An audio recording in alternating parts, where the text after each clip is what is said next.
Hello, and thanks for coming along to And We Have an Office Dog, the digital agency podcast where we talk to agency owner-directors and learn more about what makes them tick.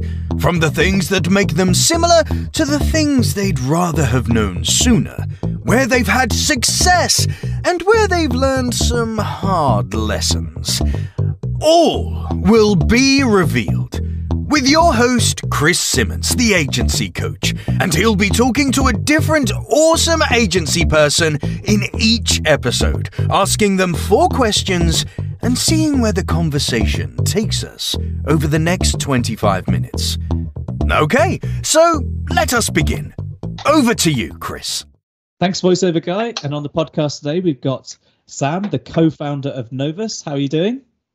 I'm good, thanks, Chris. I'm good. How are you? Not too bad, thank you. Not too bad. So, Novus, you've been going for about 3 years or so, and as we were saying just at the very beginning of the podcast, it's been relatively stratospheric, I think. And you look well considering how far you've come in 3 years. So, first of all, give us a plug. Tell us all about Novus. Thank you very much. So it's been a busy 3 years. We officially, myself and my business partner, officially went on it full time in January 2019. And then I was just saying before I came on, I think I added the numbers up and we've hired about 40 people in the 36 months since then. So it's been busy ass 3 years. And then, about Novus, so we're about 41 people now. And we just do e-commerce and we just do e-commerce. We just do SEO. We just do it for e-commerce brands. And the business is in like a really good position now. It's like a 50-50 split of the more technical data side of things, and then the more like creative digital PR link building. We're in a good place, and it's nice to niche in. It's nice to be niche into what you do in terms of it's SEO and it's for e-com. Yeah, that's a massive. I think that's been a massive factor of like our success. So it's like when we originally first met, so I was in house at made.com, got a bunch of agencies to pitch to me. Budget was just stupid amount of money for Made, and then they were all like basically just all said the same thing. There was nothing unique about what they'd said. It was always, back then the buzzwords were Hero Hub hygiene content. That was littered. That was because they watched a YouTube video. I remember when that YouTube video came out. Yeah. So then being on the other side, it was just like, wow, okay, there's like no USPs here. And then over time being at Made, I just realized like how niche and nuanced e-commerce was. So I definitely found a need there. And then myself and my business partner just doubled down on it, and it's helped massively. And you've not been shy of a few awards. No, I know. I remember when we met in that pub, I remember you voicing how much you love award ceremonies and how much you love awards and how much they contribute. They definitely contribute. They really do. And I think that, you've got to know whether or not it's the right thing for the agency, and winning them is actually still, it's tough. It's really tough. Yeah. Plenty of wins. I was definitely on the same page with you when you were saying that. And then when we did start winning them, that's when I'd certainly underestimated the perception change that it gave us in pitches. Like we would just say like, yeah, we've won a few awards, but like it does change the perception when we're pitching. But then at the same time, I didn't realize the impact it would have on the staff and like how much recognition that gives them, that their work is being rewarded, and like, having us that like award shelf in the office then is really nice. But we've started winning a lot more culture awards recently, which I find particularly rewarding. I've seen that, and I think one of the things that does sort of shine through from not just from the awards, but just the presence on that cesspit called LinkedIn. That describing it. It's just what it's like. But you do. I scroll through it trying to see some stuff from the agencies that are doing well and things like that, and consistently it's a culture based thing that I see coming up for Novus, and it's great to see because it's really hard to get right, isn't it? It is, yeah. I think that approach was like, we did it from the start. It was like we had experience, myself and my business partner met at previous agencies, and we basically wanted to build an agency that was the direct opposite to the experience that we got there. It was not fun, and only when you go through it do you realize how much it impacts your personal life and your mental health too. So it's like it like 2 or 3 years later, we were both like scarred from experiences like that, and it's only taken it takes so long to get over that. They wanted to build something the opposite. And yeah, I mean, any agency model or structure is just everything's about people. It's like, staff that work for you, clients, partners, everything is just like people. So it's like super important. So given what we've just said, the first question realistically is going to be pretty hard for you. What do you think has been one of the biggest successes that you've seen in the last 3 years? That contributed to our success. So yeah, I think what was mentioned is now specialism. Like, I read a lot about like agencies and like the discussion around, do you go broad or do you specialize? And then if you do specialize, how niche do you go? That's been a massive help for us. It makes everything so much more efficient from like a sales perspective and processes and marketing. But like from day one, we knew exactly who we were targeting. So we wrote up those cheesy little persona things, but it helped massively. If somebody came to the site, or if we got introduced to someone, it was like, you don't fit this bill, so we just won't talk to you and refer you to another partner. That helped massively. And then on the efficiency processes side, it's nice to be aware of like updates that happen with Google in like travel, finance, etc. But it just means that everything you read, you just tie it back to e-commerce. And a lot of our clients, they go through similar problems. So it's like, if 20% of our clients are having the same problems, then we can roll that out to the rest of the clients and add value that way. That's good. And the final one on the specialism is the hiring side. So I'm biased, but like e-commerce for SEO is like a different level when it comes to like on-site strategy versus like finance or travel, etc. So we when we were hiring, especially in the early days, people thought they were like a level above what they were, but we needed to like get them in the door and train them up on the much more advanced technical side of things. Like some of our clients, they've got like 2 million URLs. So like that, managing a website that has 2 million URLs is a different beast and skill set versus managing an insurance brand that's just got 20 pages, for example. So it's like, all of those kind of efficiencies. Yeah, and all of those pages are brochure pages. So the actual purpose of a site is functionally different, which makes an incredible difference when it comes to knowing what you're doing. Quite a lot of technical SEO is, box checking in a sense, but the other part of it is you really do need to know what that site is supposed to do, and in order to make the right sort of decisions as to what needs to be done. So if you bring someone in who's not necessarily done those millions of pages with an explicitly different purpose, it can be quite a shot in the arm for the ego. So for sure. If you could build a time machine that only took you back 3 years, what one piece of advice would you give slightly younger Sam? I'd probably say enjoy the process more than the outcome. I think in just in life in general, I think I've only properly got my head around that concept like for about a year or so, and I'm trying to apply it to everything I do. Just like even just like going to the gym, it's just like you need to enjoy going to the gym and working out rather than the actual output of like trying to get healthier. I'm struggling with that one. Maybe you can help there. Same with reading too. It's just like it's not like the output of being like more knowledgeable. It's like you need to enjoy the process of reading and like building your knowledge. So like you mentioned before you came on, you like to have the audio version and the physical version. That's like that's unique to you and like how you go through that process to build your own knowledge. And then it's the same with the agency of just like, it's very easy to be focused on, I don't know, like getting to £1 million or getting to 40 people, or if your end goal is to sell it eventually, like it's so easy to be obsessed with that. But you just got to enjoy what you're doing and value what you have. Absolutely. Take time to like step away and just be like, all right, we've done pretty well over the last 6 months or 8 months or whatever. I definitely say that. Enjoy the journey. Exactly. So and then another one would probably be, I'm not one on quotes. Like I hate like cheesy quotes and stuff, but one that I read about, I think it was about 18 months ago, it was like, can't change the past, but you can ruin the present by worrying about the future. And when I read that, I was like, that really does relate to exactly what I'm doing. It's just like you're worrying about a client meeting that you did before, like a pitch, etc. Mm. But then at the same time, you're also like worrying about the future of like where the business is going. Like, are you going to hit the targets that you want? Google updates the algorithm, COVID, e-com in general. Like, there's so much to think about, worry about. But then if you are doing that, then you're ruining like the actual day and the present. Yeah, absolutely.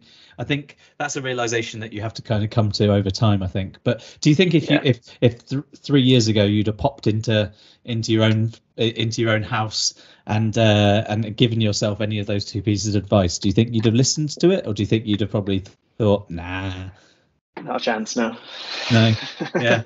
There's a mindset. There's a mindset in this in this world from an agency. That's the thing. Like you say, you have to experience it for yourself. Sure. Wholly agree. Is there something that you did when you in the last 3 years that you kind of not necessarily regret as in like a big mistake or anything, but something you kind of wish you'd done differently or wish you'd started doing sooner? Yeah, there's I think I always say anytime I chat to other agency owners, I always say one of the regrets I do have, it's not a regret, it is very much like, so we started in January 2019 and then we hired first 2 people in March. We took the approach of hiring 2 grads versus like 1 more senior person. And I would 100% recommend doing the senior first, because we were just in our mindset at the time, it was like, all right, get 2 people, free up more time to do all the difficult work. But then they take so much more hand-holding and just like training that it actually just added to our workload rather than actually like freed us up. It does, and I think we all make that mistake. I think that's a natural part of like when you first start an agency, because obviously whilst you want to grow, headcount is required in order to do that, but also you're looking at the bottom line in every single part of every single thing you're doing, and it feels safer to have a couple of cheaper people doing something really, really important rather than one person who's doing a lot of something very important. And but I think there's when you've got the processes, the systems, and you've got the operational functionality part of the agency right, then fill your boots with grads and interns and things, because they need to learn at some point. And also, you can genuinely have some really great people that you can train up as you go. But if you're trying to grow an agency early doors and then you're hiring green people, it's very hard, because you think you're helping them, you think they're helping you out, but actually you're spending a long time training, you're spending a long time coaching them, mentoring them, helping them actually kind of get to grips with even some of the basic jargon and terminologies even. Exactly, yeah. And then it's not fair on them at the same time too. It's like we'd be halfway through sitting down and like you'd think you'd have an afternoon dedicated to helping them to grow and like train with them, and like they can shadow you, and then all of a sudden you have to jump on a client call or like go to a meeting, and then you're distracted. Like one of the grads is still with us now, and she's like incredible, and she's epitomizes all of our values, and like it's incredibly proud of how much she's grown over the last 3 years. Like she's way ahead of somebody who would have 3 years experience at another agency. It's just that period at the start where it's just like, it just felt like it wasn't completely fair on her, where it's like, if we'd hired a senior, then 2 grads, then that senior could just spend their entire day with the grads, and even just the grads shadowing them. Yeah, I think it's you're spot on. I think in the way you put it, I think there's you've got to have that senior in there first, at least one, to be able to afford some of the time that you can't afford. At the very least. But I guess if one of those grads is still here now, and you say she's like a top performer, then it proves that it worked out. Even if you were terrible as a boss early doors, she's still here. Yeah. So I don't know why, but yeah. Well, I mean, well done her for her resilience. Exactly. And then I think it ties on to that as well. And now it's like anytime we create some kind of new department in the building, department in the company, we always try and get this. We always try to get the senior in first. So it's like, again, we probably didn't listen to our own advice recently, but like if we were to create out a new I don't know, say like account management team or data team or creative team, Yeah. Whoever's going to lead that team has to be a senior first, rather than trying to get a junior in. Yeah, I think, I mean, you clearly learned from that lesson, almost clearly learned from that lesson. So if there's been someone who's listening to this podcast now and they're thinking of starting an agency in the near future, or they've just started an agency and all they've really done is listen to us waffle on for 20 minutes or so, what do you think one piece of advice that you could give them would be? One, gosh. Only one. I've got a lot. If I split it for somebody who's not started yet, and then Go somebody then. who is, okay, I got two then. I'll let you cheat. So if you're not starting yet, I'd probably say, going to merge two together. I think one is figure out the USP, but then at the same time think about on your personal level, like what is the worst case scenario. So it's just like trying to remove all of those risk factors in place. Yeah. Of like, if it does fail, what is the worst case scenario? You just close it up. Your reputation might be harmed in the short term, but long term, no one's going to remember, no one's going to care, and you just move into another job. But if anything, I would say, like, if you did try to do that, like if you moved into an agency, they'd probably value that more, that you tried and you've got that like entrepreneurial spirit behind you. Wholly agree. I've done an interview with another agency owner relatively recently, and he said that sometimes when he's looking at CVs, if it says that they started an agency and it failed, at least they tried. So, if you start and you fall down, then it's Exactly. not necessarily a bad thing. It's all part of the rich tapestry of life. Exactly. Otherwise you're going to be like 10 years down the line and you just be like, wow, I regret doing that. I regret not doing it even. Yeah, absolutely. And then what's the other piece of advice? For somebody who's, so if they've started in that like early, crazy early stage of scaling, I would say free up time to like plan ahead. So a lot of what we've done around the year mark was like, what is the agency going to look like in 2 years' time? So like if we're $1 million now and we're 3 million in 2 years, what is the staff budget for that? And then building out the staff structure for that 3-year agency. So then you're hiring in line with the future rather than like right now. Otherwise you're just too reactive, and you might be hiring someone for a need right now, but then that person might not be needed in the future. And like now you could just get a freelancer. Yeah, exactly. And also with the job market being as kind of difficult as it is right now, you might have a need that you think you want, and you're spending all that time and effort and energy to hire for it. But if you don't know where you're going in, 6 months to a year or 2 years time, you might actually be putting a lot of effort into something where, like you say, a freelancer could do the job. More expensive, but at least then we definitely need this role, and then you hire in full time. Yeah, I got more advice. So just like, these are kind of combined, these ones, but like. Of course, you've got more advice, because as an agency leader, you've gone through it, you've made mistakes, you've learned lessons, and you've got that like under your belt to